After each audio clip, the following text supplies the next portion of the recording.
কি চাকর খ্যাপ মারেন এগুলো শোনার পর আপনার কি অনুভূতি? রুবাইত ফাতেমা তনির করা বডি শেমিং নিয়ে এবার ঈদের একটি ইন্টারভিউতে এসে কথা বলতে গিয়ে কেঁদে ফেললেন বারিশা হক। ভিউয়ার্স, বিস্তারিত জানতে হলে পুরো ভিডিওটিকে না টেনে শেষ পর্যন্ত দেখতে থাকুন। ওয়ার্ডগুলো যদি আপনাকে বলা হয় ওপেনলি সারা বাংলাদেশের সামনে, কেমন লাগবে আপনার?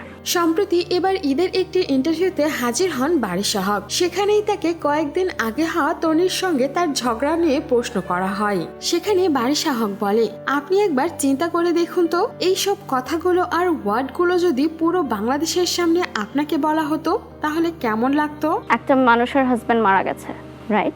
ওনার এত বড় একটা বিজনেস, এতগুলো বাচ্চা, I still respect her. Barisha Haque সেখানে একটু ইমোশনাল হয়ে গিয়ে এটাও বলে, একজন মানুষের হাজবেন্ড মারা গেছে, তার এত বড় একটা ব্যবসা আছে, বাচ্চা আছে, তিনি এত কিছু করলো তবুও আমি তাকে সম্মান করি। বারিশা এটাও বলে, হয়তো তিনি একদিন রিয়েলাইজ করবে যে আমি কতটা কষ্ট পেয়েছি।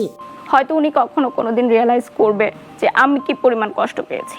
সেখানে উপস্থাপিকা বারিশা হককে প্রশ্ন করে, আপনাকে যে বলা হলো ইঁদুরমুখী, খ্যাপ মারেন, ভাড়া চান, এমনকি চাকর, এইসব শুনে আপনার অনুভূতি কি?